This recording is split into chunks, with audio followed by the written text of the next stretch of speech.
So now that we've covered the basics for the macronutrients, carbohydrates, proteins, and fat, we're going to dive into the topic of water and other beverages. So we're going to start with water, the function that it has in our body, how much do we need, the different types, and what's the importance of filtration. Then we'll move into alcohol and sugary drinks, then coffee and tea, and we'll end with some practical takeaways. So let's start with water. Why is it so important? I tell people all the time, it is the most important nutrient for the body, and this is why. The majority of our body is water. On average, 60%. It can vary anywhere from 55 to 78%, and we'll be sharing why in just a moment. But you can see here the different organs and the percentage that is water. So our lungs, muscles, brain, and heart, primarily water, almost 75+%. Bones, not as much, but they still have a third water. Babies, 78% water. Adult males, about 60%, and adult females, about 55%. Now I'm going to explain why in just a moment. So what is the function of water in our body? It is a vital nutrient for every cell. It maintains our electrolyte balance. It supports digestion and elimination by making saliva, so starting the digestion in our mouth. It hydrates the stool and our colon, so it grabs onto our fiber that we're consuming. It makes the stool a lot bulkier and softer, so it's easier for elimination. Also helps to flush toxins and waste products. It lubricates and cushions our joints. It protects our organs and tissues, regulates our body temperature through sweat and respiration, and delivers oxygen and nutrients to our cells. In fact, I tell people all the time, if you are feeling fatigued, first thing we need to look at is water. Because if your blood is dehydrated, it's like pushing oxygen and nutrients through sludge to get to your cells. It just won't happen effectively. So how much do we need? Believe it or not, there is no true scientific evidence on how much we need. And this is why. Our water intake varies between our gender, our age, our size, our body composition, our activity level, and the environment that we live in. We're all very different. How can we all need 64 ounces a day? It just doesn't make sense. So we already know that our bodies are 60% water. We're all not the same size and shape. And in regards to body composition, body fat is not as high in water as lean muscle. Why the difference between males and females in the percentage of water that we typically are? Plus, we lose water on a daily basis through urine, sweat, stool, and just the act of breathing. And we need to replace those losses. So how much do we need? There are a few suggestions that we're going to discuss here. My favorite is the first one. Simple calculation, and it makes sense. We know that our body is primarily water, so if we drink half of our body in ounces a day, that's a really good gauge, is to providing for those losses, but not overhydrating. So this example tells us for a 150-pound person, you need 75 ounces a day. Now the U.S. National Academies of Sciences, Engineering, and Medicine suggests 15.5 cups for adult males, 11.5 cups for adult females, and some of that can come from food sources. To me, that seems a little bit laborious. That's hard to calculate because we don't know how much water we truly are getting from our food because it is bound.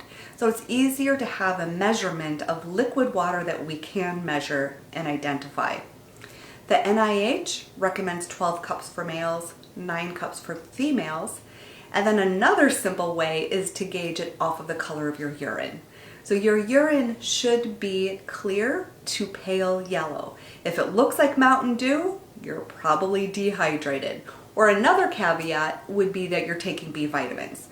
If you're taking a B vitamin complex, they're very concentrated in Bs. And if that is a water-soluble vitamin, or all of them are water-soluble, but if it's more than your body needs, we're going to excrete it through the urine, and that causes it to be bright yellow. So again, depends on everything that you're doing, but that's another way that you can assess that you're on the right track for how much water you're drinking. Who else needs more? If you live in a hot, humid environment, you live at a high altitude, you engage in physical activity, you have a fever, infection, diarrhea, or vomiting, or you're pregnant or nursing. When you're pregnant, your blood supply increases by 50%. So you can tell you're going to need more hydration because not only are you trying to fuel your cells with oxygen and nutrients, but also your babies. Now I'm going to come back up to the top. The hot environment, the high altitude, physical activity, all of these really are in regards to where do you live, but also where do you travel to. So especially if you're traveling to an altitude or a hot, humid environment that you're not used to, you may even find that you need a little bit more water and hydration, or you become physically active or more physically active during a training period. So again, these can ebb and flow, so you might not need heightened water all the time once your body gets acclimated. What are the signs of dehydration? Fatigue, weakness, dizziness, low blood pressure, and dark colored urine. So we talked about some of those already. Fatigue, number one, first thing I go to is water. How much are you drinking? Because if you're not drinking enough and your blood is dehydrated, your cells are not going to get the delivery of oxygen and nutrients very efficiently. Now how about too much water? Can we get too much water? Yes, but it's rare. It tends to be more common in athletes and those seeking weight loss because they're ramping up their water supply. And when we drink more water than our body can handle, that stresses the kidneys and they can't excrete the excess. And so the sodium content begins to get diluted in the blood, and that's called hyponatremia. And that can be life-threatening because when the sodium, which is an electrolyte, is getting diluted, that normally has a function of regulating the amount of water in and around our cell. So when that gets diluted, we can't do that very well and the cells begin to swell. And that can cause a very tragic event. You know, you've seen ultra marathoners or ultra endurance athletes who actually die because of hyponatremia and overhydration. It's very hard on the heart. So let's now delve into the different types of water. There's tap, and that is often contaminated with chemicals, bacteria, even pharmaceuticals, things that the municipal water supply companies cannot filter out. Well water is not treated at all. So now we have that risk of bacteria and parasitic contamination. Spring water, which is typically in your bottles, contains the same impurities found in tap water. Distilled, that does boil out the contaminants, but it's also demineralized. So it means not only are we boiling out the contaminants, but we're also boiling out the trace minerals that come in our water. Now filtered, there's many different types, and we're going to come back to that in just a moment. There's also alkaline water. This is a higher pH water than tap, and it contains alkaline minerals. Now there's very little scientific proof of any health benefits, and the potential risk, if that's all you're drinking, is it can actually neutralize or reduce your stomach acidity. And stomach acidity is going to be important in regards to three functions. One is it helps with the digestion of proteins in your food. It helps to absorb critical nutrients such as iron and B12, which you like for your energy levels, selenium and iodine for thyroid function, as well as calcium, magnesium for bone health, you name it. It also helps to kill off potential pathogens before they can hit the lower intestinal tract. So we don't want to neutralize or reduce stomach acidity too much. And so alkaline water does have that potential risk. Sparkling water is infused with carbon dioxide gas under pressure. pH is typically 3 to 4, so it's more acidic, and it may be sweetened. And not always, but some of the sparkling water will have either sugar or some type of sweetener or artificial sweetener. So that could be a potential risk. And we'll be covering that in a future module about sugar and sweeteners. And then there's tonic water. So tonic water is added sugar. So there's club soda and there's tonic water. And so I think sometimes people get confused on that. Club soda is like your sparkling water. There's no calories, but it's carbonated. Tonic water is carbonated with sugar. And so that can have its own risks in regards to oxidative stress and inflammation, but also in regards to our dental health. And then when we talk about filtered water, how do we get access to it? There's many ways. You can get a pitcher, you can have a countertop unit, you can have a faucet mount, you can have a separate faucet installed, you can have a whole house system, you can have just a water bottle that has a filter in it, also shower filter head, and bathtub bulb. So one thing that we don't think about is what we bathe in. So we may address what we're drinking and cooking with, but we forget to think that our skin is our largest organ. So what we're bathing in, what we're showering in, we're absorbing that right into our blood system. So we do need to consider that as well when we're talking about the quality of water and what the body is taking in. So what are some of the different types of filtered water? One is activated carbon. Now some will remove chlorine, some will remove solvents and pesticides, but it won't remove nitrates, bacteria, radium, or fluoride. There's also ion exchange. This removes minerals. Some remove radium and barium and does not remove contaminants or chemicals. Then there's reverse osmosis, the gold standard. This is the one that I tend to use with my clientele. It reverses the flow of water in a natural process of osmosis. So water passes from a more concentrated to a more dilute solution through a semi-permeable membrane. And it's proven effective to remove over 99.9% of all contamination, including protozoa, bacteria, viruses, and chemicals. So this is going to be your most effective filtration system. There are a couple different ways that you can get this system into your home, and that can be through rental or purchase. So purchasing, especially if you do a whole house, that can be quite expensive, several $1,000s.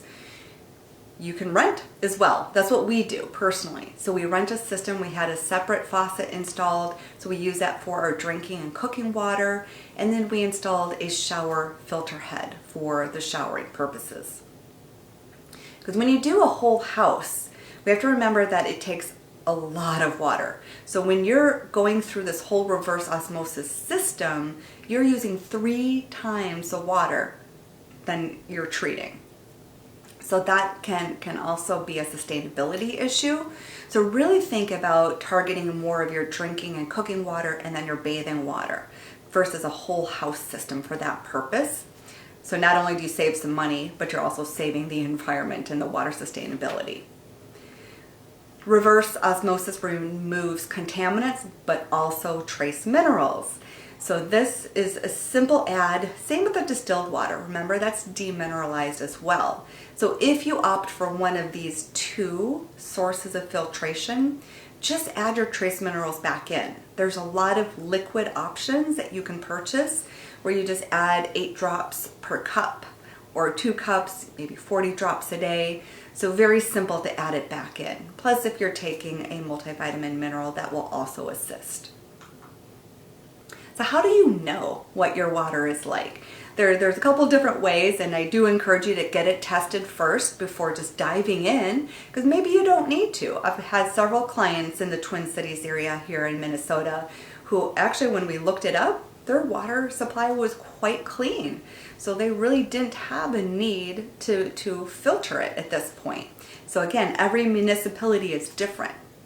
So the doctor's data assessment is a home water assessment. So you can order a test online, you can collect your water, send it in, and then they'll give you an assessment. If you have a well, there are different companies that you can call upon to assess the quality of your well as well. That's interesting to see what the quality is. And then another site that I like to use a lot is Environmental Working Group. So that's EWG. That's a nonprofit organization that offers a lot of great information and education and resources for healthy living across the spectrum. So in regards to water, they have a tap water database. So you can go in there click on the water database, plug in your zip code, and then you can see what contaminants are in your tap water. So which ones are exceeding their levels of acceptance, and then other contaminants as well. And what's interesting is in our Twin Cities area, there are a few communities that are outside of 3M. We had that spill a long time ago, and that got into the waterways. And still to this day, when we look on the water database, they've got a lot of PFOA and PFAS, which are the derivatives of Teflon, which is created at the 3M plant. So there are, these chemicals that are entering our water supply that we're not even thinking about. It's a really good idea to check into your quality and then make the correct filtration option for you. All right, let's move on to alcohol. What's the general recommendation? For men, less than or equal to 2 drinks a day. For women, less or equal to 1 drink a day. Now, what does that mean? 1 drink is classified as 12 ounces of beer, 5 ounces of wine, or 1.5 ounces of a liquor. And what I always task my clientele with is measure your glass. Because especially when we're making a cocktail or we're pouring ourselves a glass of wine, it's not necessarily a 5-ounce glass of wine. We're going to have a heavy pour, and that might equivalent to 2 servings by the time we're done. But because it's only in 1 glass, we're saying it's 1. Heavy drinking, what does that classify as? 3 to 4 drinks on any given day, or 7 to 8 drinks in a week for women. 4 to 5 drinks on any given day, or 14 to 15 drinks a week for men. Let's first talk about some health benefits that come along with alcohol. In a moderate intake, so remember those levels that we talked about, less than or equal to 1 drink for women or 2 drinks for men in a day, lower risk for heart disease, stroke, and diabetes. What are the health risks? Obviously, we can see those are a little bit heavier than the health benefits. And this is going to be more with a heavy intake, but it also has to do with your metabolism of alcohol. So it can increase the risk of certain cancers, head and throat, esophageal, liver, breast, colorectal. Also other risks, mood and behavior disruptions, heart function, fatty liver, alcoholic hepatitis or cirrhosis, so all liver related, pancreatitis, and reduced immunity. Now, we didn't even address the mixers, especially if you're using a liquor. What are you mixing it with? Is it high in sugar? Is it high in calories? What are you adding to that? So remember, the caloric and sugar load, along with the alcoholic caloric load, can carry its own oxidative stress and inflammatory risk. What about sugary drinks? This is any beverage that has added sugar or sweeteners. So anything from corn syrup and high fructose corn syrup to sucrose, which is sugar, dextrose, glucose, fruit juice concentrates. There's many different types. Everything from sodas to tonic water to fruit drinks or aids like a limeade, a lemonade, sports and energy drinks, and coffee drinks. Now, this is the single largest source of calories and added sugar in the United States. And beverages can include anywhere from 7 to 10 teaspoons of sugar, which is 28 to 40 grams of sugar. That's for 1 beverage. Now, as a general rule, we like to recommend 30 to 35 grams of sugar in a day, tops.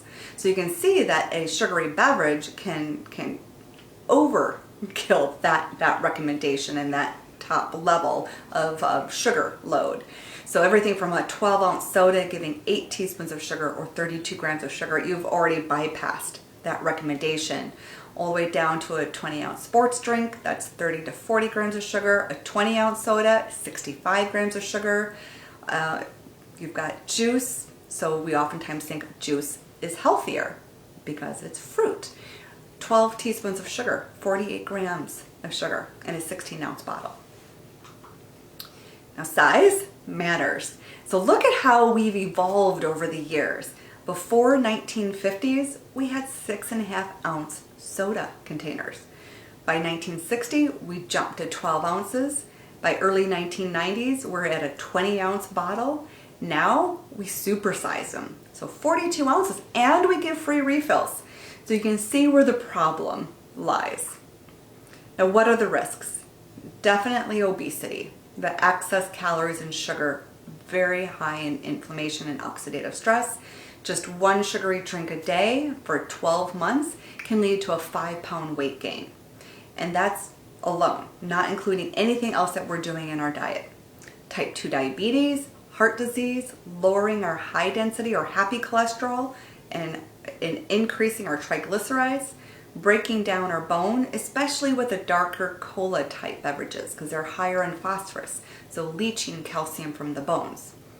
Non-alcoholic liver disease, otherwise known as fatty liver, dental caries, so our cavities, and gout. All right, let's move into one of my absolute favorite topics of coffee. It's one of my favorite drinks outside of water, and you're going to learn why in just a moment. There are way more pros and cons, especially when we talk about 3 to 4 cups a day. Surprisingly enough, not only do we notice more alertness, energy, and concentration, but there's several other perks, and I'm going to tell you about those in just a moment. There's many healthy compounds in coffee, from caffeine to 1,000 or more bioactive compounds to polyphenols, which are antioxidants, which, if you remember back to our first module, this is what helps to neutralize the damage from our oxidative stress.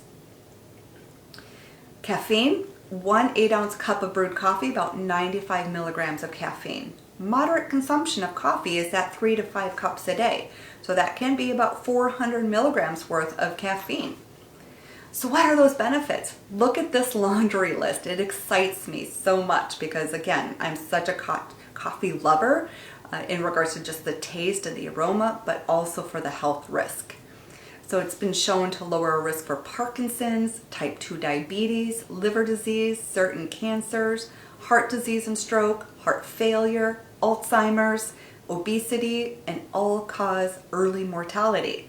Now, when you look at the percentages that I listed here for you, you can see that protection is increased with the higher consumption of coffee.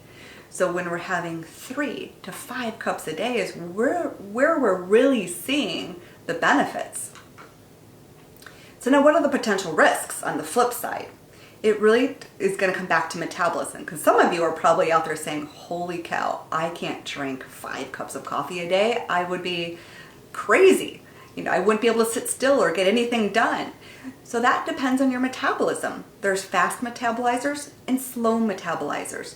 Now, there's tests out there that you can get, but you're typically going to know which you are.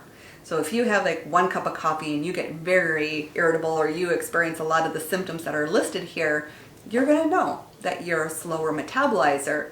Whereas for me, I can have a cup of coffee 6, 7 o'clock at night, go to bed and be just fine. So that's going to be more of a faster metabolizer. You might also notice temporary increase in blood pressure, heart rate, anxiety, irritability, GI disruption like an irritated stomach or heartburn, insomnia. And then during pregnancy, there are some birth outcome complications with caffeine, so we don't want to overdo it. So those are the potential risks. And then there was a concern about one of the chemicals called acrylamide that's found in coffee beans when they're roasted at high heat. In 2018, California actually put a warning label on coffee products, but then a lot of cancer experts disputed the warning and they reversed that warning themselves. Some other risks is a term or a compound called mycotoxins. So mycotoxins are toxic chemicals that are produced from molds that are grown on coffee crops. And that's quite prevalent, not only on coffee crops, but also on grain and corn crops. And coffee is susceptible to mycotoxin contamination, in which studies have shown up to 45% of coffees contain these toxins. Decaf, higher incidence. And the most commonly detected are aflatoxin B1 and ochratoxin A. Now, the debate is that 100% of human blood samples have tested positive for ochratoxin A. Now, it's not necessarily all coming from coffee, because as you can see, grains and corn are also very prevalently moldy. and so that can also come from that. So just our normal food supply is higher in these mycotoxins. Now, it doesn't mean that it's benign, because 100% of us have it, and it's an N of 1. Some people are going to be more susceptible to the effects of the mycotoxins, where they're going to have a lot more of the symptoms related to that, whereas others can get by just fine. It doesn't bother them at all. There are some mycotoxin and mold-free coffees out there. So if you are one of those who's more susceptible, or you can tell a difference, you can certainly find ones that have tested their samples and can confirm that they are mold and mycotoxin free. Now I want to come back to when we talked a little bit about the caloric insults that some of these drinks have. So coffee is not exempt. The coffee benefits that we're talking about is pure black coffee. So now when we add things to it, we can see the caloric and sugar load greatly increases. And that's going to increase our risk for oxidative stress and inflammation, which we know is at the root cause of mitochondrial injury and overall health and wellness, leading to more dysfunction. So we really do want to stay with more of a black coffee, or when we talk about the sweeteners, you'll learn about which ones would be safer, that is not going to disrupt the health benefits that the coffee is actually going to provide for us. So now let's talk about tea. What are the health benefits? Immune support, reducing oxidative stress through antioxidants and polyphenols, reducing inflammation, reducing the risk for liver disease, and even for depression. Now, what the studies have shown is that the benefits really happen at a 3+ cup serving a day. So anything less than 3 cups has not been shown to be very significant in the health benefits. But on the flip side, there is no harm to drinking tea at 1 or 2 cups. What are the different tea types? Let's start with white tea.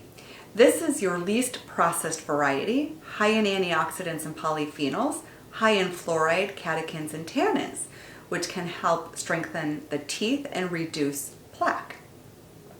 Green tea, the leaves are processed with heat, but they're not allowed to oxidize very much. They're high in flavonoids, which are shown to improve heart health and reduce the risk for cancer. Now, a type of green tea, matcha green tea, it's a very fine, high-quality green tea powder. It's the only form of tea where we actually ingest the full tea leaf. This is higher in antioxidant content than green tea. In fact, 1 cup of matcha is equivalent to 10 cups of green tea in the antioxidant content and benefits. Black tea, the leaves have been dried and fermented and oxidized until they turn black. This is caffeinated. Oolong tea is a hybrid between black and green.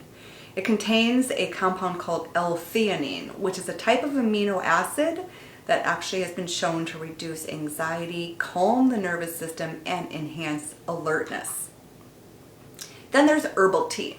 This is made from the roots, leaves, flowers, and other parts of the plant. There's no caffeine, but you might need to caution with allergies because there's going to be cross reactions with environmental allergies and pollens to the different types of herbs that are used in herbal teas. Black, green, oolong, made from the same plant, and they're going to vary based on how the leaves are processed. The caffeine content is going to vary dependent on the brewing process. So longer steep times, higher caffeine.